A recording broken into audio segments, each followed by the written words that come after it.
totally believe in what we're doing, and I think it's the most important thing that I can be doing right now.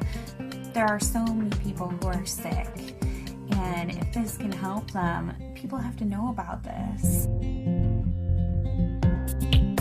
It's fantastic that I get to share this with my family, that we're doing this together, and that we both feel so passionately about it. She was on over 40 different medicines. She had been on methotrexate and Plaquenil, one of those which nearly destroyed her vision.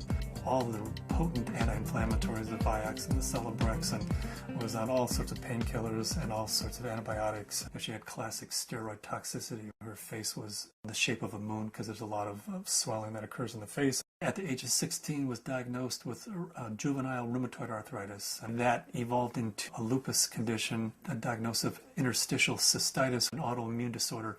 Bedridden 4 years. Her mother thought she would never survive. I went to talk to William as a friend and as a doctor about his experience with patients and how they used cannabis.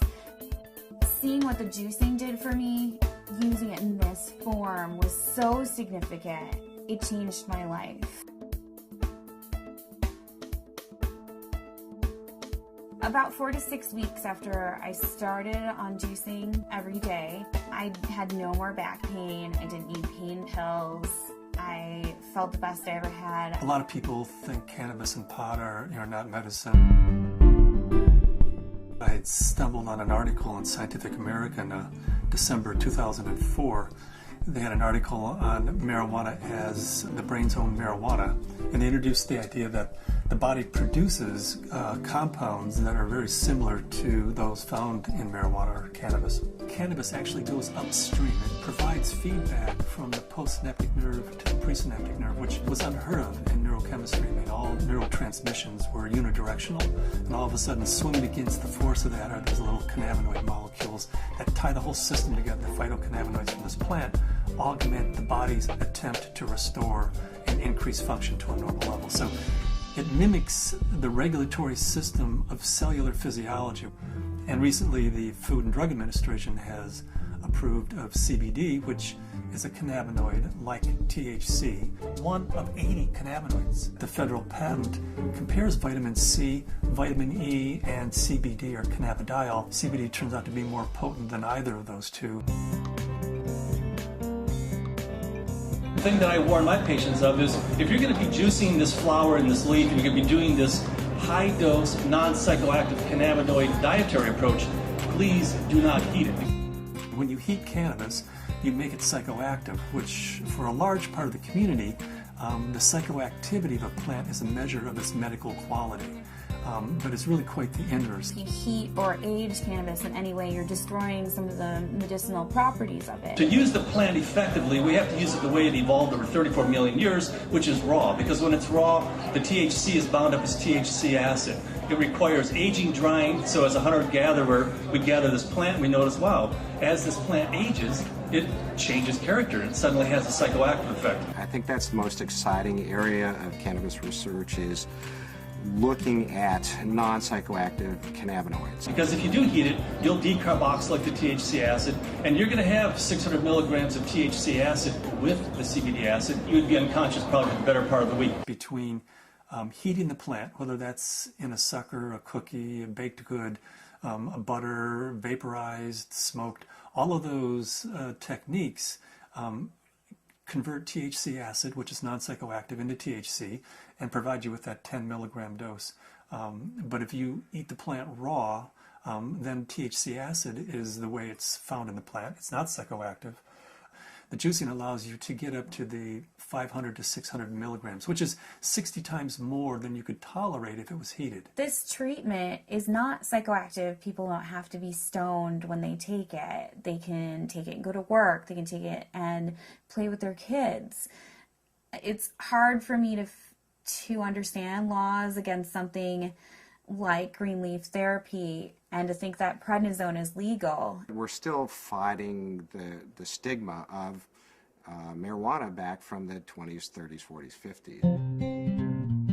I was a prosecutor for 8 years in Mendocino County, so I know it from both as a defense attorney and as a prosecutor. The 1972 Controlled Substances Act said that marijuana has no medical value whatsoever. The federal government has a patent on its medical properties. The Food and Drug Administration has approved of it as investigative new drug. I have not found the United States to be very open about cannabis research.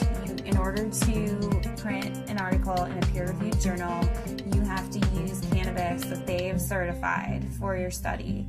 And there are physicians who have waited 3, 4, 5, 6 years, some even longer than that, to just get a sample. The federal government's been kind of schizophrenic in the way it looks at marijuana. It says it has no medical value under that act, but at the same time, the federal government has been funding research in marijuana for years, for decades, and they've even patented certain strains of marijuana because they recognize it has that medical value. The California Narcotic Officers Association does not believe in medical marijuana. They believe it's all a big scam, and that's how they train law enforcement officers. Law enforcement is allowed to take a percentage of all assets that are forfeited and seized under the state and federal asset forfeiture laws. So it takes the really enlightened and compassionate law enforcement officer to recognize that these medical marijuana laws are designed to protect patients. I was trained when someone had marijuana, you took them to jail. There wasn't a medicine use for marijuana. It's an illegal substance, and people went to jail for it. In 1996, California took a huge leap.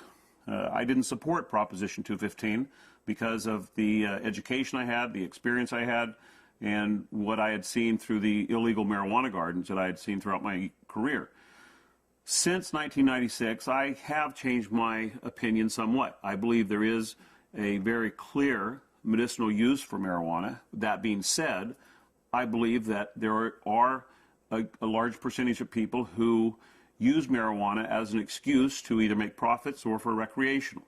The people who use marijuana for the true intended use that the voters passed, medicinal, I'll do everything I can to support their rights. There's many more things that law enforcement can be focused on than medicinal marijuana. And I don't want to give the impression at all that I support people who are growing marijuana for medical purposes 364 days of the year, and then one day a year they make a big sale for a couple $100,000, and they're a commercial seller that one day of the year.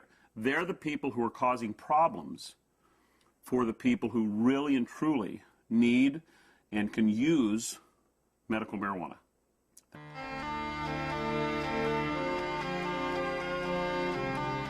Terrifying, to be told as a parent that your child does have a tumor in her brain. It took 24 hours in the operating room. They gave us a 10% chance of survival with treatment. The Oakland Children's Hospital, where they called me and they said they had a baby who they were discharging home. This baby had completed all treatment that would be useful for it, had a brain tumor, had surgery, had radiation and chemo, and the tumors were still growing and still multiplying, and therefore they said to the parents, just take this baby home and make it comfortable, because there's nothing more that we know that will help its condition. Started to accept to the point where the illness had taken her and us, and try and find some acceptance. A month went by and I got in contact with the family, and they said, well, we just came back from Children's Hospital. They did a CAT scan. The tumors have shrunk and there are fewer of them. And they said, I'll tell you what we've been doing. We've been juicing the fan leaves of the marijuana plant and giving our baby a shot glass of this juice every day. This is like this wonderful hospice story. She is no longer on hospice. I brought the oxygen concentrator back. It's just one of those wonderful success stories. The plant is a pretty amazing plant because it appears that the juice of this plant is saving this baby's life. Here we have something that can really change people's lives.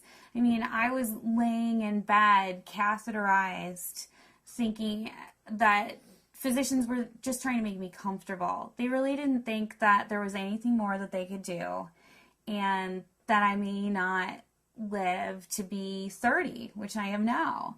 That was the best I could hope for. the best I could hope for was taking enough methadone and Percocet every day that I just didn't feel anything at all. I had gotten in touch with Dr. Courtney because we had received a doctor's recommendation from one of his patients, and in it asked that they start juicing the leaves and having capsules and a few other items which I didn't know anything about. So after I contacted him, I was really excited to hear that there might be some other alternatives to the smoking of the cannabis. These are friends we've had in the past year.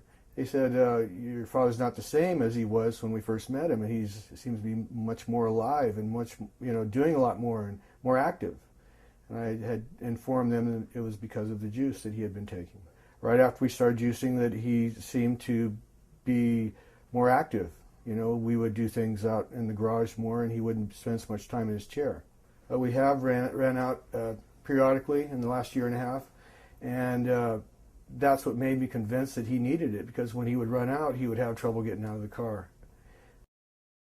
I had 4 doctors tell me that I should have a hysterectomy. You either have no ovaries, or at the very least you're sterile. That my endometriosis was so bad I would never be able to have a child. Despite very potent birth control, despite being sterile, Zahaya decided she was going to come join the party.